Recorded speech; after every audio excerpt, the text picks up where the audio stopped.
have we been warned for millennia? Did ancient minds driven by wonder and fear foresee not only our greatest creation, but also our final undoing? Long before the word artificial intelligence was spoken, before silicon and algorithms, did we already predict our doom?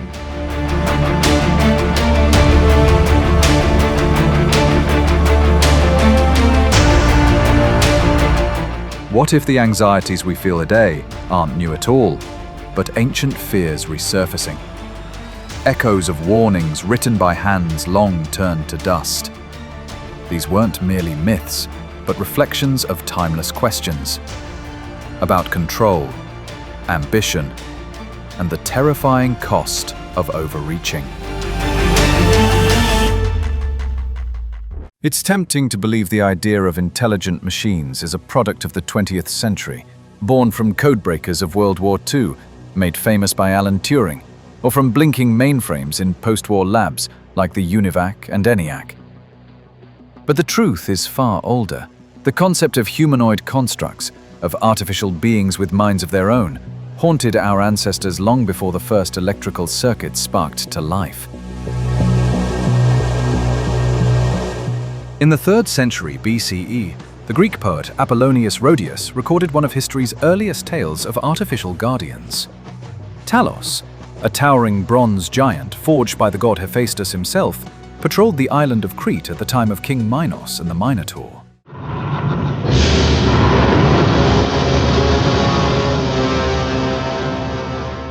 The legends say Talos hurled stones at invading ships, a living metal statue of great power.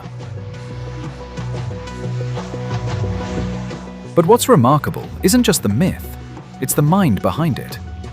In an age of oracles and marble temples, someone envisioned an autonomous sentinel, a creature fashioned by the Greek gods yet governed by no soul.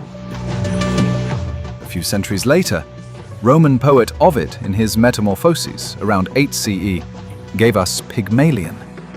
A sculptor so enamored with his vision of perfection, he created a statue so beautiful, he fell in love with it. Venus, the goddess of love, seeing his true desire, brought the ivory to life. Galatea, now Pygmalion's adoring wife, and in but 9 months she bears their child. A love story of a man's dream of perfection, turned by Venus herself to life. A fascination that echoes today in AI companions and synthetic avatars, and companion robots that with each passing day become more real. In medieval Europe, during the turbulent 16th century, Jewish folklore gave us the Golem of Prague. Rabbi Judah Loewy, faced with relentless persecution, was said to have fashioned a towering figure from clay to protect his people. The creature lived, breathed, and obeyed, until it didn't. This legend, first written in the 12th century and evolving over generations, isn't just folklore. It's an early allegory about the dangers of wielding power we cannot control. The clay monster was a protector, but also a warning. Every creation contains the seeds of rebellion. In 1816, amidst the birth of Gothic horror, German writer E.T.A. Hoffmann introduced Olympia, a mechanical woman so eerily lifelike that a man was so utterly captivated, he fell in love with her. The tale struck a chord in a Europe fascinated by porcelain dolls and similarly made gear-driven automatons and clockwork marvels. It asked unsettling questions about perception, love, and identity. Can we trust our senses when the artificial grows indistinguishable from the real? Centuries later, the same question lingers as AI-generated faces blink at us from our screens, or as love bots become more of a reality. In 1818, a 19-year-old Mary Shelley would redefine the conversation.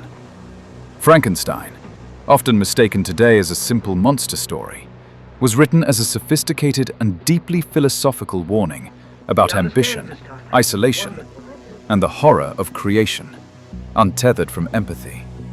Victor Frankenstein's stitched-together creature was not a bronze man or clay automaton, but a sentient being, abandoned and misunderstood. It's the spiritual ancestor of every AI cautionary tale. The idea that what we make can think, feel, and turn against us. By 1863, English satirist Samuel Butler saw the future more clearly than most. In his essay, Darwin Among the Machines, Butler speculated that machines, like biological life, could evolve and one day surpass humanity. He wrote, "The time will come when the machines will hold real supremacy." A prediction so precise it reads today like an editorial on AI governance.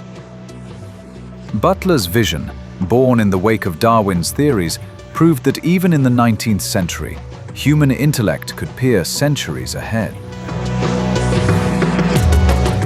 Butler expanded his prophecy in his 1872 novel Erewhon, a fictional land where machines had once advanced so far they threatened their makers, forcing humanity to dismantle all technology beyond a primitive level. It was a radical, unsettling reflection of the Industrial Revolution's anxieties. Even then, thinkers debated whether progress was a blessing or a curse we'd one day be desperate to undo. Between Butler's writings, 1868, 22-year-old inventor Zadok Dederick unveiled a steam-powered automaton, top hat, tails and all, designed to pull a cart like a rickshaw driver. Though never mass-produced, this mechanical marvel likely inspired Edward S. Ellis's The Steam Man of the Prairies, published that same year. As the first sci-fi portrayal of the American West, Ellis's tale mirrored the era's industrial boom and frontier spirit, featuring a formidable, yet mindless, steam-driven humanoid.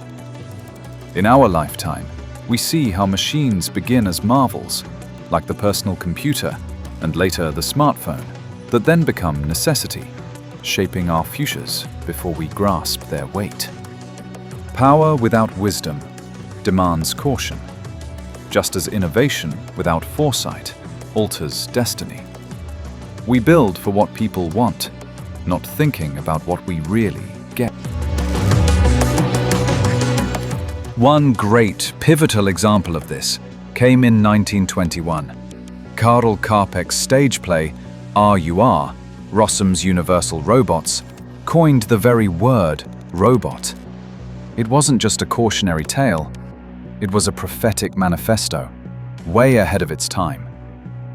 Artificial workers, bred for labor and servitude, rebelled against humanity's cruelty, leaving a barren, humanless Earth behind. Karpek's vision wasn't one of distant futures, but of a rapidly mechanizing world's inevitable outcome. The play became a global sensation because it wasn't fiction, it was foresight. Just 6 years later, Fritz Lang's Metropolis brought these fears to film on the big screen. Its robot, Maria, a soulless, seductive duplicate of a human woman, incited chaos and rebellion. The film's groundbreaking visuals, particularly the iconic female robot, masked a deep unease about unchecked progress and the erosion of human identity in the face of industrial might. The last of prophetic tales shown nearly a century ago, yet for millennia, the brightest and darkest minds of every era grappled with the same question: what happens when our creations no longer need us? Warnings disguised as myth, parable, and entertainment, and now we stand at the edge of turning their prophecies into reality.